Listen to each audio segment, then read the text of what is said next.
Tällä kertaa me sidotaan Red Tag, joka on oikein niin kuin perusperhojen perusperho. Että tästä varmaan jokainen perhonsito on lähtenyt liikkeelle. Tämä opetetaan ensimmäisenä kaikilla perhonsidontakursseilla ja perhonsidontakirjoissa. Ja tämä on niitäkin perhoja, jonka Arikokin on sitonut ensimmäisenä.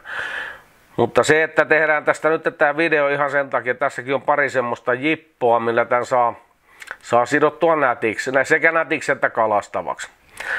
Nyt me käytetään koukkuna tässä niin Kamasanin P175 Trout Heavy Traditional koossa 10.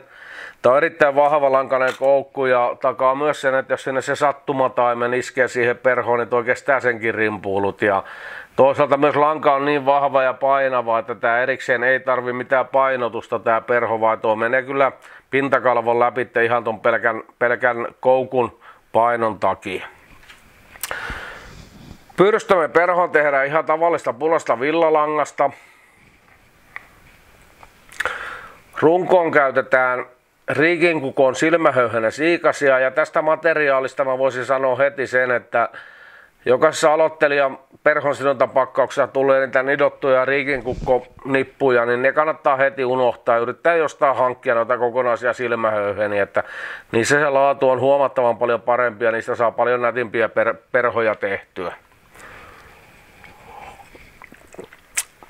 Sitten perhon alkuperäisessä reseptissähän niin häkillä on tehty ruskeasta kukon häkilähöyhenen siikasta, mutta mä käytän tässä niin tämmöistä naarasfasaanin kaulan alueelta löytyvää höyhentä ruskean sävyisenä, niin tämä on erittäin eläväinen ja pehmeä materiaali ja yksi mun lempimateriaalia kaikkiin uppoperhojen häkilöihin.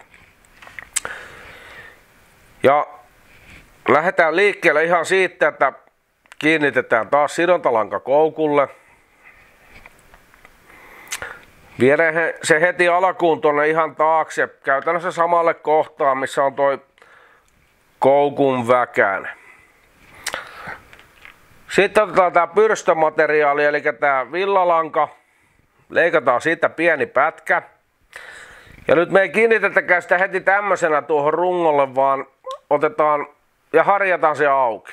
Ja tässä mä oon niinku työkaluna käytän ihan tämmöistä, tää on normaali hammasharja, josta vaan nämä harjakset on leikattu ihan lyhyeksi, niin täällä on vähän parempi niinku harjalla auki tämmöisiä matskuja. Harjataan tuosta langasta kierteet auki, että se on tän näköinen. Ja sen jälkeen niin kiinnitetään se tuohon rungon yläpuolelle. Ja se kiinnityskohta saa olla siinä aika tarkalleen siinä, missä tuolla alhaalla on toi koukun väkän. Sen jälkeen tärkeä asia on se, että kiinnitetään tämä pyrstömateriaalina oleva villalanka niin koko tähän rungon matkalle. Kerran se, että me laitetaan siihen koko matkalle, se takaa sen, että kun runko tehdään, niin sitä rungosta tulee tasan. Että jos me kiinnitetään se vaan tuonne pyrstön etuosaan ja sitten ruvetaan runkoa tekemään, niin siihen jää semmonen paksu tupos siihen pyrstön eteen ja sen jälkeen runko ohenee tuonne kärkeä kohti ja se ei ole nätti. Kun ollaan se saatu kiinnitetty koko matkalta, niin otetaan pyrstöstä kiinni ja leikataan sitten oman maun mukaan niin sopivan mittaiseksi tuo pyrstö. Että moni käyttää tässä semmoista tekniikkaa, että jätetään se alussa vähän pitkäksi. Ja sitten jos kalastuksessa tuntuu, että se pitäisi olla vähän lyhyemmin, niin sitä on helppo lyhentää. Että jos se leikkaa heti alkuun kauhean lyhyeksi, niin pidentää sitä ei pysty enää. Sitten lähdetään tekemään runko ja otetaan siihen tästä riikinkukon silmähöyhenestä, niin vähän koosta riippuen, mutta tämmöisen isompaa niin kuin tämäkin on 10 koukkuun sidottu, niin tuommoinen 3 siikasta on aika hyvä määrä. Ja kiinnitetään se tuohon rungolle sillain taas, että nämä siikasten kärjetkin tulee kiinnitettyä koko rungon matkalla. Ne takaa edelleen sen, että se pysyy tasaisena se pohjustus siellä ja rungosta tulee siisti. Sen jälkeen lähdetään tiivillä kierroksilla niin kiertämään toi runko.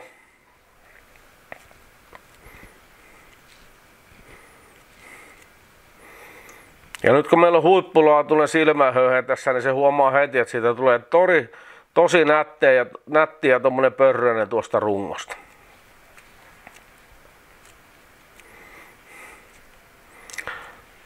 Viedään se tuonne aivan etuosalle, missä tällä hetkellä sidontalanka on, ja kiinnitetään sinne.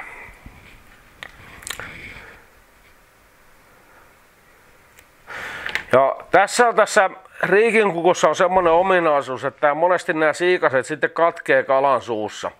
Ja moni vahvistaa tämän rungon sillä, että ennen tuota rungon kiertämistä niin laittaa lakkaa tuohon koukun varrelle, mutta sekä mun mielestä ei takaa hyvää lopputulosta. Itse on käyttänyt sitä, että nyt kun runko on tehty, niin mä otan tämän sidontalangan ja mä vien tämän tiiviillä kierroksilla. Tää uppoo erittäin nätisti tonne riikinkukon sekaan, niin mä vien sen ihan tonne taakse, missä on pyrstö kiinnitetty.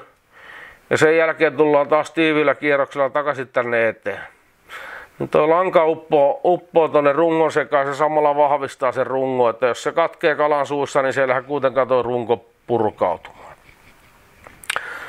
Sitten on enää häkilän vuoro, ja tähän tosiaan käytetään naarasvasaani kaulahöyhentä. Kun sieltä on valittu sopivan kokoinen höyhen, niin stripataan sieltä ensin nämä tyvestä nämä pehmeät höytyvät pois. Jätetään pelkästään se materiaali, mitä me halutaan siihen häkiläksi. Sitten muotoillaan se kädessä vielä niin, että voi vähän kostuttaa toisen käden sormia ja vedellä noin häkiläsiikaset tonne taakse. Näin. Jolloin meille jää jäljelle vaan tuonne pieni terävä kärki ja siitä me kiinnitetään se häkilähöyhen tonne perhon silmän taakse. Muutamalla vahvalla lankakierroksella niin kiinni siihen. Leikataan ylimääräinen pois. Ja sen jälkeen niin häkilä tai toi sidontalanka viedään aivan tänne silmän taakse. Se saa odottaa siellä. Otetaan häkiläpihdeellä kiinni tästä häkilän tyvestä. Ja taas saa kostuttaa toisen käden sormia. Vedetään nämä siikaset osutaan taaksepäin. Ja sitten lähdetään kiertämään häkilää. Ja joka kierroksella vedetään näitä häkilähöyhenen siikasia tänne taaksepäin. Kun tulee viimeinen kierros tänne, niin lukitaan tuo tyvi kiinni. Pari varmistuskierrosta. Leikataan se tyvi pois. Ja sitten niin varmistetaan ja muotoillaan perhon pää.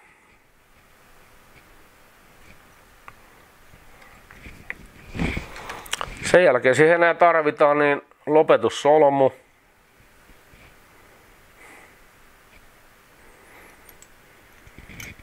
Noin. Katkaistaan lanka. Otetaan neula ja laitetaan siihen tippalakkaa.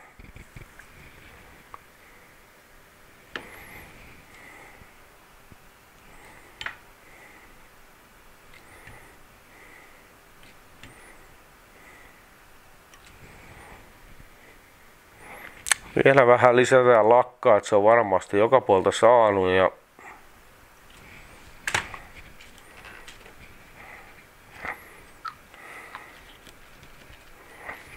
siinäpä se on nätti ja kalastava rettaak. Kiitos.